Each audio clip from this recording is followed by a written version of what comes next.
mulailah berinvestasi dari sekarang. Nah itu terus ya. Jadi, karena saya sendiri sekarang tahun ini umur 35 kok. Ya. Saya ngerasa saya telat mulainya. Cuma ada satu yang kita franchisein. Dan sementara kita juga tidak berencana untuk franchise lagi karena kebetulan kita punya dana untuk mengelola kita sendiri. Kalau honeymoon ke Bali ada drone kayak seru nih gitu kan.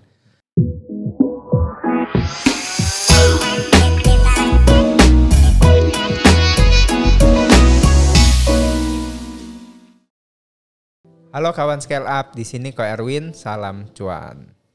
Nah, hari ini kita kedatangan tamu yang sangat spesial, seorang yang muda tapi entrepreneur yang luar biasa hebat, YouTuber juga ya. YouTuber benar.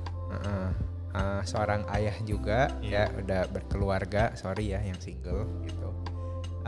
Kita berlama-lama lagi kita sambut Bapak Yusuf Arifin Yusef. Yes. Oke, saya panggilnya Yusuf Yusuf aja ya. Oke. Ini aku kenal Yusuf udah di atas 10 tahun ya kayaknya belasan ya. tahun lah.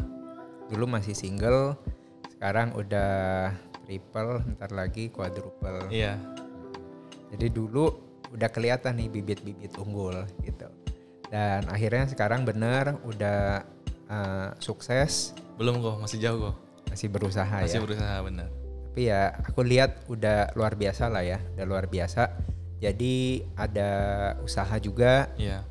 Lalu juga ada investasi juga. Investasi sekarang lebih banyak usaha orang tua sama investasi aja sih dua itu.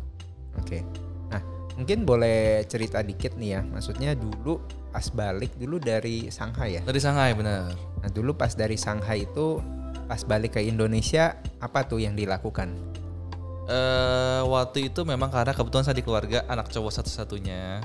Saya punya 3 kakak perempuan, jadi orang tua saya bilang daripada kamu kerja sama orang lain, mendingan kamu bantu usaha mama gitu. Jadi saya balik dari Shanghai balik ke Indonesia, tapi waktu itu saya nggak langsung ke Capital sebenarnya. Jadi saya sempat kerja dulu karena mama saya bilang ya udah masih muda, belajar dulu dah, belajar pengalaman di luar. Saya jadi sales solid surface kayak marmer begitu. Nggak lama saya juga next jadi sales manager. Habis itu karena kakak saya pertama mau merit, jadi saya akhirnya bantu usaha orang tua mulai di Capital dari tahun 2012. Oke. Di Solid Surface itu kayaknya top sales juga ya sebelum jadi sales manager ya? Iya lumayan lah, karena targetnya saya bisa sampai 3 kali lipat daripada targetnya. Wah luar biasa. Untuk kawan scale up ya, biarpun second generation tapi juga harus buktikan juga ya. Harus bisa sukses di luar, jangan cuma jago kandang doang. Iya. Gitu ya. Nah lalu dari 2012 sampai sekarang, dulu kalau nggak salah Capital belum ada cabang ya? Atau ada, dulu pas ya? 2012 sudah ada 4 outlet kok. Oh udah ada 4 outlet ya. Sekarang udah berapa cabang? Sekarang tahu ada 13 outlet. 13 outlet. Mungkin tahun ini tambah 2 sampai 4 outlet. Yang udah deal sih 2 outlet. Oke, 2 sampai 4 outlet. Berarti tahun ini mungkin kurang lebih 15 sampai 17 cabang ya betul. totalnya. Oke, boleh cerita nggak tuh apa perjalanan yang dilakukan? Karena untuk manage 4 cabang sama belasan cabang itu pasti beda ya caranya ya? Beda banget. Ya mungkin sama kayak Erwin juga, CEO juga ya. Semua dilakuin, ngantar delivery ya kan, jaga kasir, bantu pantau produksi juga. Ya pantau proyek juga pas lagi renovasi, pas buka outlet baru. Ya semua dilakuin lah. Ya. Jadi ya zaman dulu mungkin zaman capeknya gitu. Kalau sekarang ya mungkin ya lebih nyantai lah. Udah autopilot. Belum 100%. Belum 100%. Yeah. Boleh spill nggak tuh berapa kenaikannya dari pertama kali masuk sampai sekarang? Mungkin kita average per tahun pertumbuhan kita lebih dari 20%. Dari 2000. Data yang saya ada sih 2014 ya. Karena zaman dulu mungkin masih pakai cash register kok. Oke. Zaman pertama saya masih pakai cash register, abis itu udah ke POS, sekarang udah online juga. Jadi semua data sekarang real time. Ya step by step. Mungkin perubahannya tahun 2014. Jadi, waktu itu kita belum buka outlet baru. Kita punya sebuah outlet di Tangerang di Jalan Merdeka namanya. Kita punya salah satu sales yang lumayan juga waktu itu. Nah tapi waktu itu kita udah sewa beberapa tahun juga di situ. Nah cuman saya ngerasa nggak enak, kayaknya orangnya nggak mau perpanjang sewa. Tapi orang tua saya yakin banget karena udah sewa lama di situ, harusnya diperpanjang sewa. Nah kebetulan beberapa bulan sebelum kita habis sewa, dikasih berkat sama Tuhan kalau kita dikasih ruko yang sangat murah sekali. Jadi waktu belinya lelang nggak lama kemudian setelah lelang ada bank nawarin mau nggak kita beli dengan harga double. Sebenarnya waktu profit di mata, cuman karena papa mama saya bilang nggak mau lah, ini mau buat pakai sendiri. Nah kebetulan jarak tempat yang kita beli dengan ruko yang kita habis sewa itu sekitar cuma 500 meter jalan kaki. Cuma secara lokasi lebih bagusan lokasi yang sewa. Oke. Nah mama saya nggak mau nanya, akhirnya saya nanya ke orangnya yang kita sewa, kita mau sewa lagi nih berapa tahun. Tapi ternyata dia punya pendapat sendiri. Dia katanya anaknya dokter, dia mau buka praktek di situ. Tapi sampai sekarang ini udah berjalan mungkin berarti 8 tahun ya. Tempat itu sampai sekarang nggak ada yang tinggalin. Nggak disewain juga, kosong sampai sekarang. Nah harusnya ya, tapi mungkin Tuhan punya rencana yang berbeda ya. Akhirnya kita buka outlet di situ, dan di situ waktu itu karena saya udah 2 tahun di Capital waktu itu, saya berencana pingin punya konsep yang baru, renovasinya outlet yang baru gitu segala macam.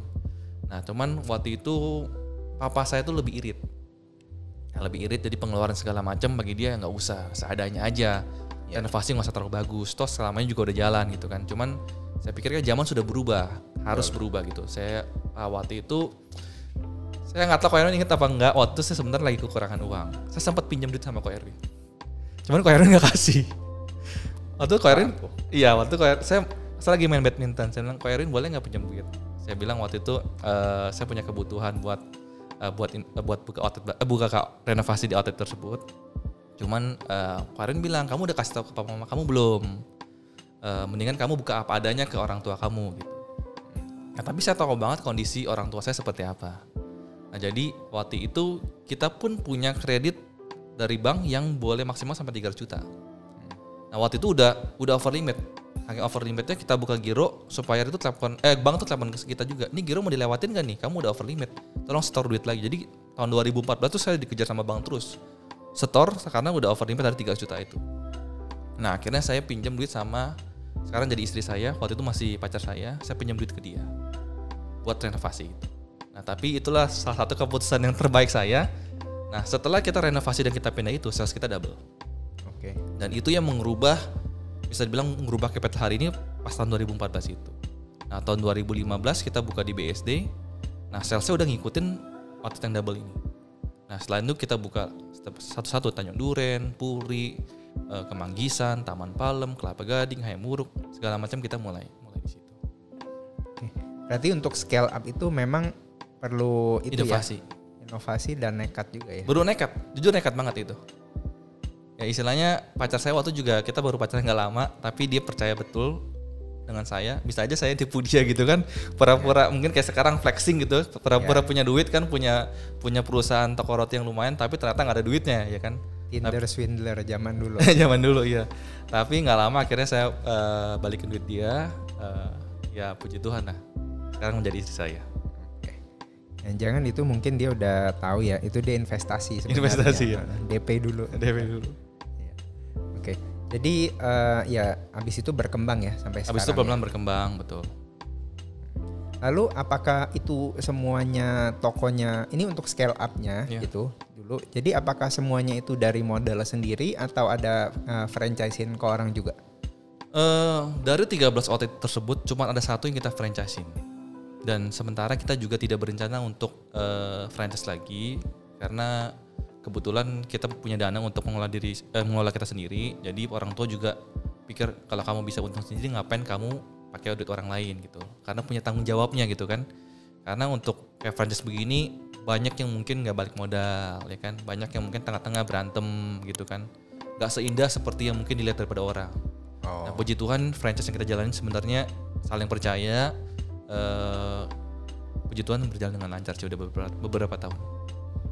Tapi sebenarnya kan franchise itu kalau kita lihat brand-brand internasional lah, bahkan brand-brand lokal itu sebenarnya kan franchise itu salah satu strategi untuk ekspansi secara agresif ya. Benar, nggak ada yang salah dengan franchise menurut saya, dan kita nggak juga ngomong ke depannya kita nggak akan franchise. Cuman sementara karena mungkin orang tua punya pendapat mereka sendiri, ya kita karena saya juga bekerja sama orang tua saya, ya kita menghormati keputusan mereka gitu.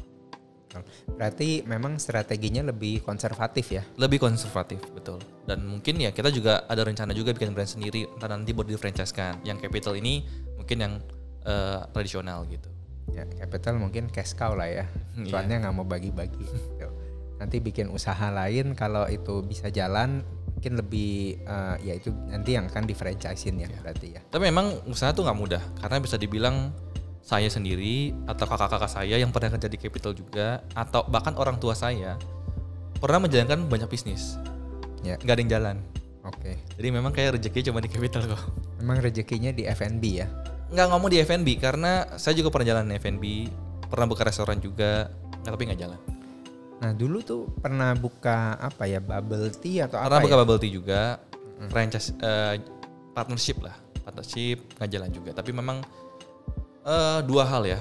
Mungkin waktu itu juga kita pingin fast growing juga, jadi kita pakai dana dari investor juga. Cuma memang kita kena lagi pandemi dan mungkin bisnisnya lebih ke tren. Kalau kita kan bakery and cake kayaknya nggak ada matinya gitu loh. Jadi ya sebenarnya kalau kita mungkin bisnis yang kebutuhan pokok. Ya. Oke. Nah, Yusuf itu kan terkenal di YouTube dulu sebelum sekarang kan ada Yusuf Bicara Investasi ya. Yes.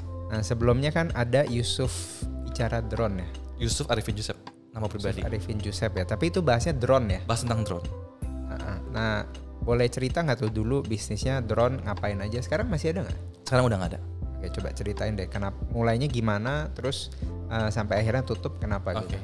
Saya mulai dari tahun 2016. Saya married itu bulan Oktober. Ya. Jadi sebelum saya married, saya pikir kan kita akan honeymoon ke Bali. Jadi saya pikir wah kalau honeymoon ke Bali ada drone kayak seru nih gitu kan. Nah waktu itu drone yang saya beli itu adalah namanya DJI Mavic Pro. Harganya sekitar 20 jutaan lah. Jadi saya nggak bilang sama istri saya ke 20 juta kalau nggak ntar nggak dikasih gitu kan. Belum ISO sama ya kan belum ISO waktu itu. Pokoknya intinya mau beli drone buat foto gitu. Iya gitu kan. Tapi dia tahu saya mau beli drone, cuma saya nggak kasih tahu harganya.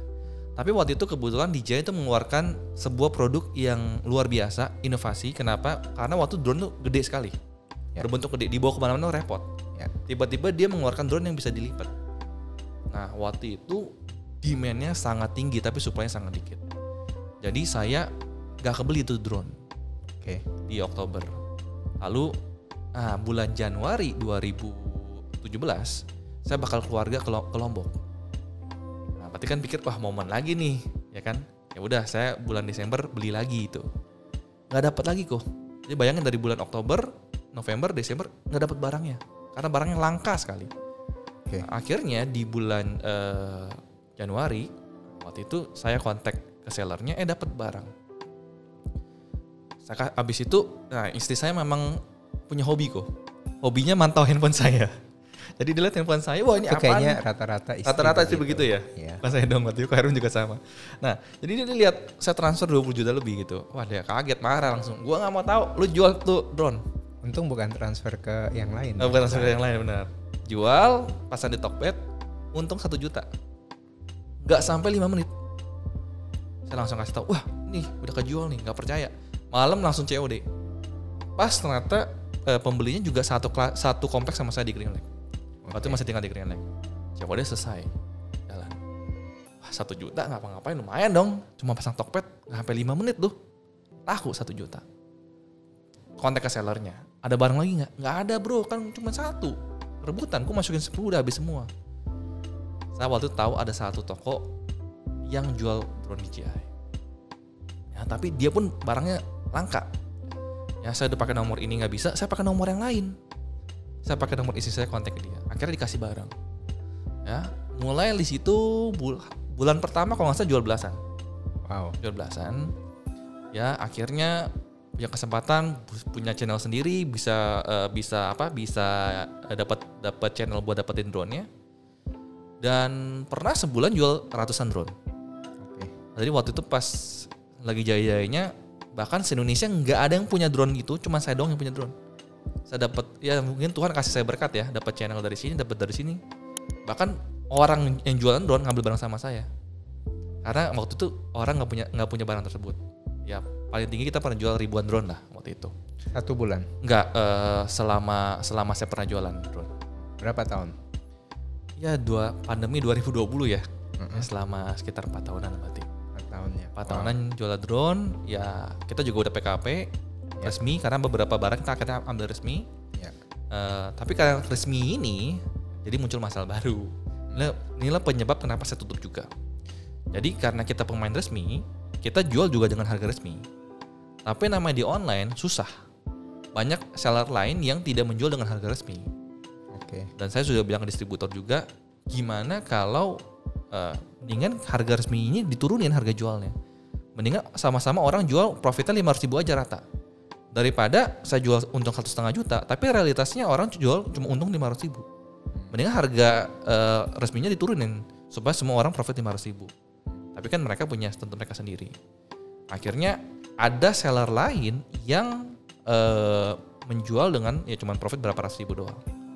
Nah dia udah kena SP3. Nah akhirnya semua pemain itu di blacklist, termasuk saya. Akhirnya saya nggak dapat barang lagi. Nah pas lagi juga pandemi secara nggak langsung saya juga turun. Tapi yang terpenting sebenarnya saya nggak dikasih barang. Oke. Kenapa nggak dikasih barang? Karena ya distributor ini adalah tunggal dan dia satu-satunya pegang barang. Jadi kalau dia nggak kasih barang ya nggak mungkin nggak ada yang punya pegang barang lagi. Padahal zaman dulu pas dia lagi susah, pas awal-awal kita disuruh ngambil barang gitu. Tapi ya sayang sih kita nggak bisa partner barang lagi gitu. Nah di situ kenapa saya bikin channel saya yang dulu itu gara-gara customer saya banyak di luar kota, di Papua, di Sulawesi, di Jogja, di mana. Jadi mereka bingung cara terbang ini gimana. Saya bikin selfie aja, kita bikin drone. Ternyata banyak yang memang bingung gimana karena itu drone versi baru kan, bingung ya bagaimana cara terbangin drone-nya. Dari situ ya mulailah berkembang channel drone-nya. Oke. Jadi nyesel nggak tuh ngejalanin terus akhirnya sampai nggak bisa itu gimana? Atau nanti ke depannya pengen jalanin lagi atau udah enggak? Jujur sekarang mungkin udah enggak. Kalau saya mungkin sekarang fokusnya lebih ke saya punya passive income, lebih dari investasi saya bikin gedein saya punya portfolio di saham terutama. Habis itu ya menjalankan fokus saya di Capital Bakery. Oke. Mungkin kalau aku boleh simpulkan sedikit ya bahwa sebenarnya Yusuf itu kan mulai drone itu karena ngelihat ada opportunity ya. Kebetulan sebenarnya. Ya bisnis itu kadang begitu. Iya benar. Kadang itu kebetulan karena nggak sengaja. Saya juga bangun pabrik nggak sengaja. Nggak sengaja gitu. Nanti ceritanya panjang.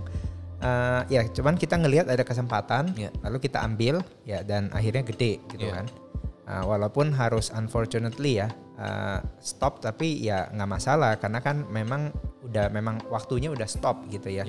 Jadi buat kawan scale up juga kalau ngelihat ada kesempatan ya kita strike when the iron is hot gitu ya. Tapi tetap kan waktu itu ada jalanin capital juga kan? Tetap jalan. Jadi capital dari 2012 saya di capital nggak pernah berhenti. Itu mungkin poin penting juga. Jadi ketika kita nemu satu hot opportunity, tetap kalau bisa yang basic fundamental itu jangan kita tinggalin ya. Iya benar. Kita jangan merasa wah ini kelihatannya lebih enak nih, cuannya lebih cepat gitu. Tapi kadang-kadang apalagi yang teknologi, yang tren itu belum tentu sustainable ya. Jadi kita tetap mesti ada bisnis yang sustainable. Ketika kita grow itu ya nggak apa-apa, yang grow ya grow aja. Betul. Setuju. Jadi yang ini jalan, yang lama juga kita jangan abaikan. Benar. Gitu. Nah terus kan tadi Yusuf tuh ada ngomong ya bahwa fokusnya selain di capital tapi di investasi ya. Iya. Nah aku juga kaget tuh ya waktu itu aku nonton Yusuf punya portfolio gitu. Yusuf punya channel YouTube. Terus abis itu udah subscribernya lumayan gitu ya.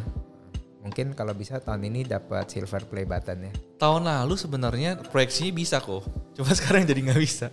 Kenapa? Padahal kita tahun ini ya saya dengan videographer saya kita udah konsisten. Setiap 2 hari sekali tuh upload video. Cuman ya mungkin belum jalannya, belum saatnya. Tapi kita paling nggak apa yang kita bisa lakukan kita lakukan terbaik lah. Masih lama. Masih ada 6 bulan. Iya. 7 bulan. Bisa aja ada 5 video viral langsung silver play button. Nah cuman yang aku lihat ya Yusuf itu lumayan bagus ya, analisanya sederhana, nggak terlalu ribet, orang tuh ngerti gitu ya. Dan Anda kan juga pelaku ya, bukan cuman teori doang gitu. Lalu juga dapat mobil ya waktu itu ya. Dapat mobil dari Ajaib.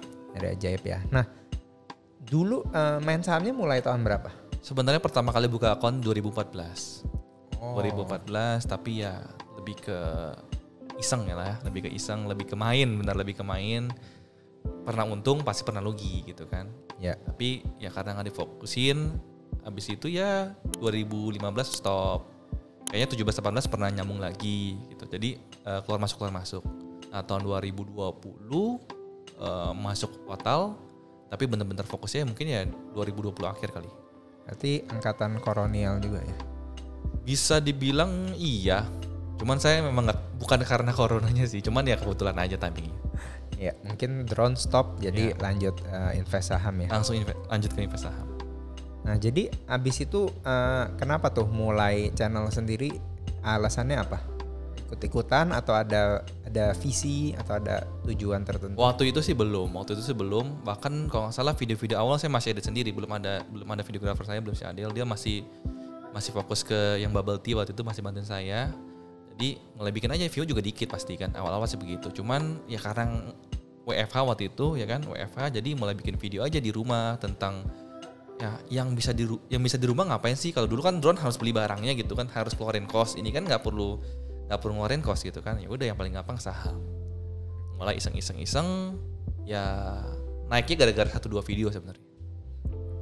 Jadi sebenarnya karena corona ya, berarti ini pandemi juga bukan semuanya jelek ya? Iya, bukan semuanya jelek. Jadi ada hal yang bagus ya dari pandemi itu ya. Dan berarti mainnya udah dari 2020 akhir itu berarti kurang lebih 1,5 tahun, hampir 2 tahun ya berarti ya. Kalau saham itu kan ada istilah beggar ya. Iya. Sering nggak tuh beggar? Belum pernah kok. Belum pernah beggar. Saya paling banyak di saham tuh di 82%. Oh, 82%. Ya udah lumayan bagus. Udah lumayan. Cuman yang itu masuknya nggak besar. Mungkin mentalnya belum. Mungkin kalau udah banyak beggar segera silver play button tuh. Iya. Nah, jadi sekarang ini tujuannya dulu kan mungkin iseng-iseng. Ya. Nah, tapi kan iseng-iseng aku juga punya beberapa teman dia mulai YouTube karena tujuannya iseng, pengen ngalahin orang, tapi ya lama-lama bisa jenuh juga. Ya gitu pasti. Nah, dari Yusuf sendiri tuh sekarang mestinya sih belum jenuh ya karena kan lagi ini. Tapi sekarang udah ada tujuan lagi nggak gitu untuk kenapa sih mau terus bikin YouTube Yusuf Bicara Investasi ini? Oke. Jadi kalau memang di tengah-tengah itu pasti galau lah. Nonton dikit, udah rutin upload gitu kan. Bahkan banyak banget YouTuber yang mulainya lebih telat pada saya, mungkin udah silver play button gitu. Cuman saya belum. Cuman ya balik lagi pas tengah-tengah ini banyak yang komen, wah thank you bang, infonya bermanfaat, thank you ya segala macam. Banyak yang ngomong komen seperti itulah gitu. Itu sebenarnya ya menstabilkan emosi aja sebenarnya. Cuman tetap aja pasti galau lah. Sampai mungkin ya yang tanpa sengaja dia ajaib dapat mobil sama dapat cash 90 juta setelah dipotong pajak. Ya itu yang meyakinkan. Saya juga nanya sama Tuhan, kok baik banget gitu kasih gua mobil sama kasih gua duit. Gua investasi di saham juga belum profit 90 juta kok. Ini dapat 90 juta gas langsung kan. Papa saya juga nanya, bener nggak nih jangan-jangan lo dibohongin orang dapat mobilan doang gitu kan? Jangan-jangan hoax ya? Jangan hoax gitu kan, penipuan segala macam. Kan suruh bayar pajaknya juga kita, pajaknya juga lumayan gitu kan. Tapi ya dari situ ya konfirmasi saya nanya sama Tuhan, ya berarti suruh fokusin di sini. Dan maksudnya apa sih yang bisa kita berikan gitu dari value dari channel ini? Dan memang di tengah-tengah jalan juga ada cobaan. Misalkan kayak Binomo sekarang kan udah pada ketahuan nih, pada afiliator segala macam. Saya sendiri di 2021 bahkan sampai awal 2022 itu banyak banget orang DM maupun email ke kita untuk ngajakin di Binomo, endorse Binomo. Walaupun belum ngomong heart rate-nya berapa gitu. Cuman gara-gara dia ngomongnya apa, ya saya tanya jelasnya apa, Binomo langsung saya ditolak. Nah puji Tuhan keputusan itu juga yang ya keputusan yang tepat. Saya nggak habis pikir kalau misalkan sekarang saya lagi di penjara, gimana jalan capital, gimana dengan istri saya segala macam gitu kan. Untungnya saya mengambil keputusan yang tepat. Dan bagi saya itu adalah makanya saya sebenarnya flashback lagi lihat email saya. Mohon maaf, saya nggak terima endorsement ini karena value yang ingin diberikan dari Binomo tidak sesuai dengan value yang ingin diberikan oleh channel kita. Value-nya apa? Value-nya channel Yusuf? Ya memberikan bermanfaat ya sebenarnya. Bermanfaat dan tujuan saya paling gampang walaupun saya sendiri belum financial freedom dari saham. Tapi saya pingin bisa gitu loh. Saya pingin bisa dan saya pingin mengajak orang lain juga berinvestasi. Kenapa? Karena tadi ngomong tentang drone. Di saat lagi drone itu kan lagi enak kok. Betul. Saya bilang cuannya lagi banyak kok. Lagi cetak duit. Waktu itu memang. Tapi sayangnya saya nggak memanfaatkan momentum itu saya untuk berinvestasi. Kalau waktu itu mungkin uangnya saya berinvestasi dan saya masuk lebih awal, mungkin hasil yang sekarang berbeda. Walaupun nggak ada yang tahu masa depan gitu. Paling nggak ya udahlah, udah terlanjur. Tapi bagi saya mendingan terlambat daripada tidak mulai sama sekali. Betul. Gitu. Jadi itu yang saya pengen berikan value ya. Dan saya ngobrol nih misalkan sama si Keva, sama si Rifan, ternyata mereka bisa loh financial freedom dari saham gitu kan. Kayak saya dari Tommy juga gitu kan. Oh, ada success story-nya nih. Artinya bukan saham yang salah, tapi kita yang salah. Atau kita belum mengerti. Kayak bisnis kan, ada yang bisa sukses, ada yang nggak bisa sukses kan. Berarti kan ada caranya buat sukses, tapi kita belum tahu aja atau kita belum ngejalanin aja gitu. Jadi sekarang ya saya dalam proses menjalani gitu. Berarti saham itu kan sebenarnya vehicle ya, kendaraan ya. Yes, kendaraan betul. Bisa pakai yang mana aja. Untuk kita capai tujuan kita kan. Betul. Yaitu di kasus ini adalah financial freedom. Yes. Gitu kan.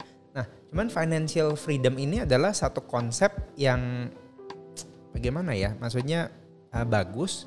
Cuman ada orang tuh definisinya beda-beda gitu.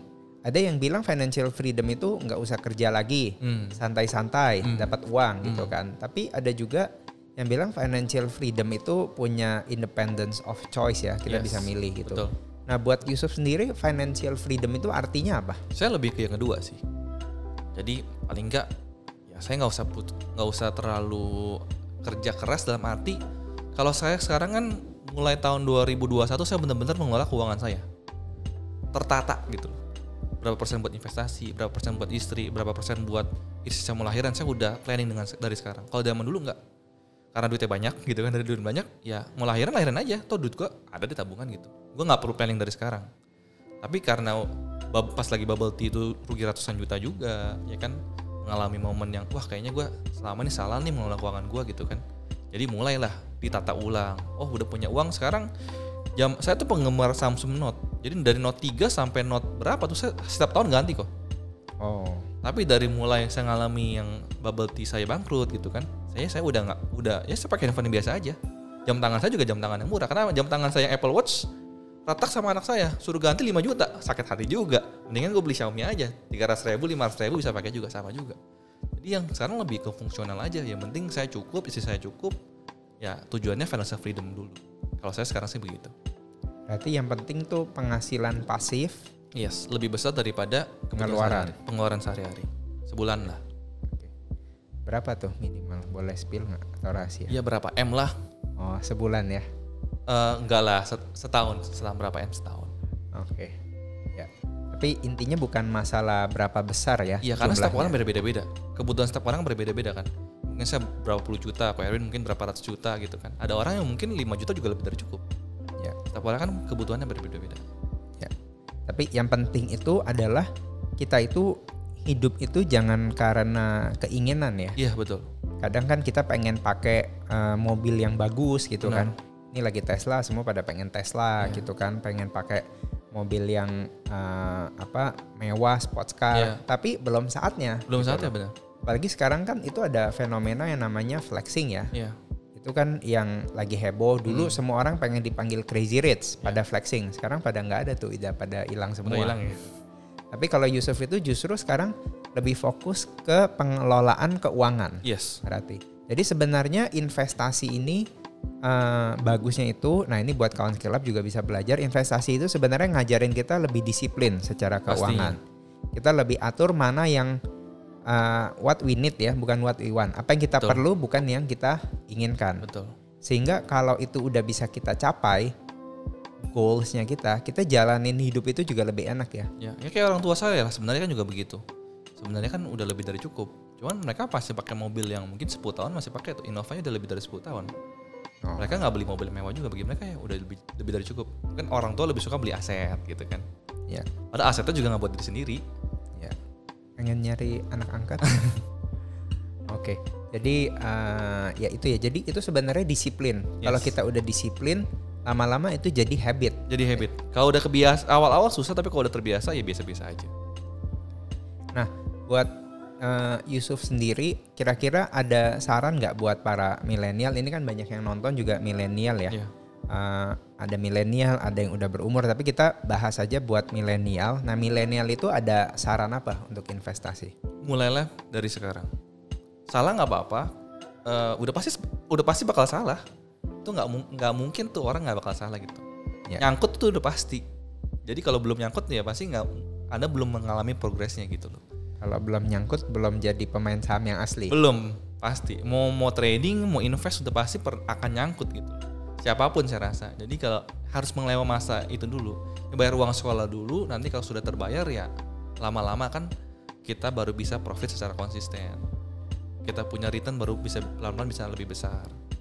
Ya kayak saya dalam proses belajar juga kan bagaimana bisa menaikkan returnnya. Oke. Lalu selain mulai apa lagi? Selain mulai ya mengelola.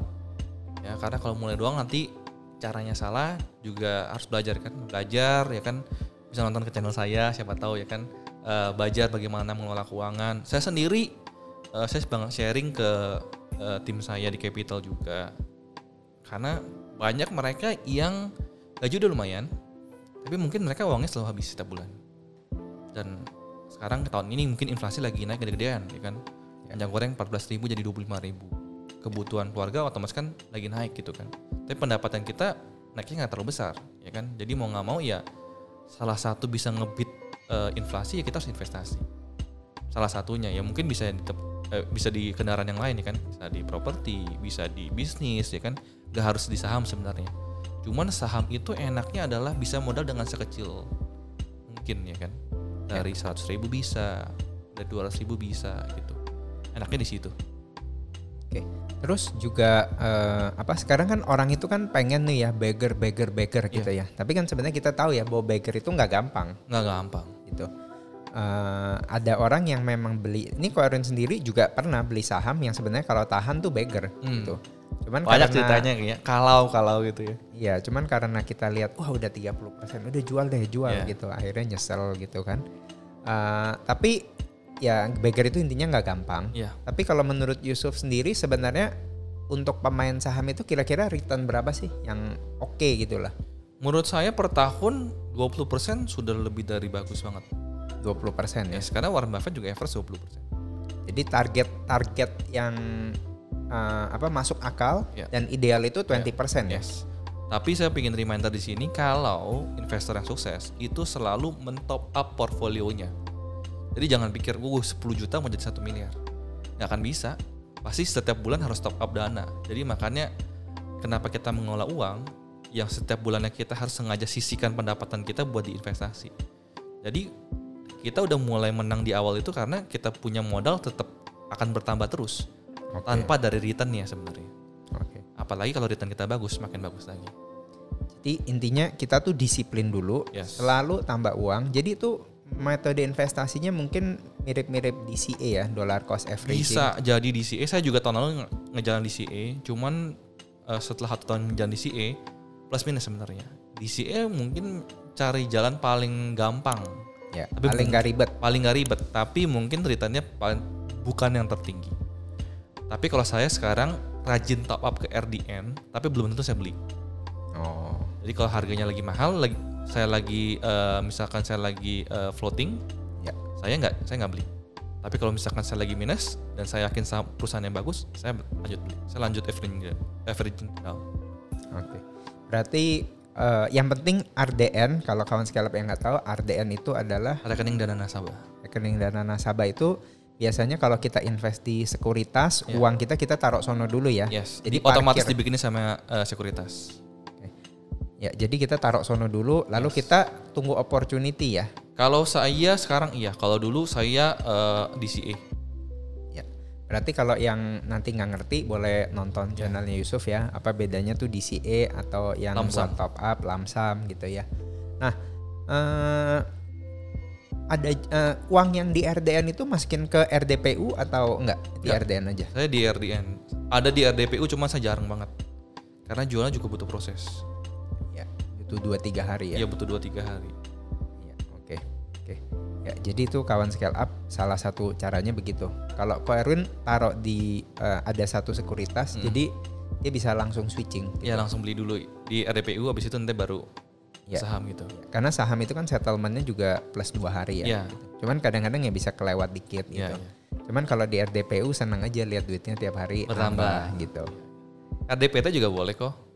RDPT juga boleh ya. Returnnya lebih besar. Tapi risknya lebih gede nggak ya RDPT? So far sih tidak terlalu. Kenapa? Karena kan obligasi perusahaan biasanya. Dan ya kita bisa lihat manajer investasi mereka investasinya di perusahaan seperti apa. Kadang-kadang mereka perusahaannya yang perusahaan TBK juga yang udah kita tahu fundamentalnya bagus. Dengan return hampir 2 kali lipat kan Ya. daripada RDPU. RDPT berapa persen ya? Sekitar 7 sampai 9. 9. Ya, RDPU sekitar 2 sampai 4 sih. Ya 4 ya 3 sampai 4 ya benar. Ya, 2 kali lipat kan jadinya kan. Betul. Ya. Oke. Nah, untuk investasi jangka panjang nih. Iya. Ada mungkin kalau nggak sebut perusahaan atau boleh juga kalau memang mau, atau ada sektor tertentu atau apa nggak gitu yang bagus nih buat ini. Ini sekali lagi bukan saran Disclaimer investasi ya, Disclaimer. disclaimer ya. Ya. Tetap do your own research, tapi ini untuk masukan aja ya buat kawan scale up ya. Misalnya kan mungkin ada yang denger ini kan karyawan, dia pengen nyicil untuk saham yang mungkin mereka nggak ada waktu riset terlalu lama gitu loh. Tapi kalau invest saham ini maksudnya mungkin lebih aman gitu ya. Yang kita kan nggak cari saham gorengan ya, karena minyak goreng udah naik ya kan. Mendingan kita cari saham yang aman gitu. Menurut saya pertama-tama ini justru saya juga nggak tahu ya, karena saya baru belajar juga. Dalam arti dulu saya beli karena PR-nya murah, PBV-nya murah, valuasi murah gitu loh.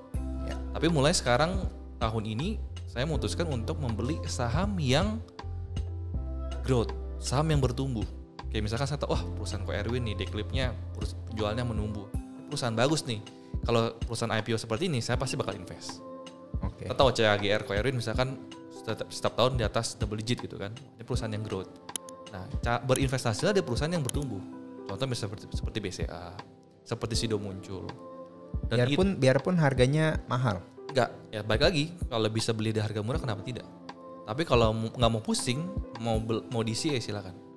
Saya pernah bikin satu video di mana saya punya apartemen di PIK 2, saya cicil. Sebulan 4.950.000. Saya bikin simulasi kalau setiap bulan saya tidak beli cicil duit itu, saya beli saham Sido Muncul. Harga PIK 2 sekarang itu saya belikan 300 juta. Ya. Kita punya cash 500 juta, kita bisa beli harga PIK 2 dan kita masih dapat cash lebih dan dapat dividennya lagi. Kalau kita investasi di Sido Muncul. Tapi histori lagi-lagi tidak membuktikan kedepannya akan seperti itu. Betul. Cuman sampai di 2021 itu Sido Muncul, kerennya itu adalah pendapatannya atau penjualannya terus naik, HPP-nya turun.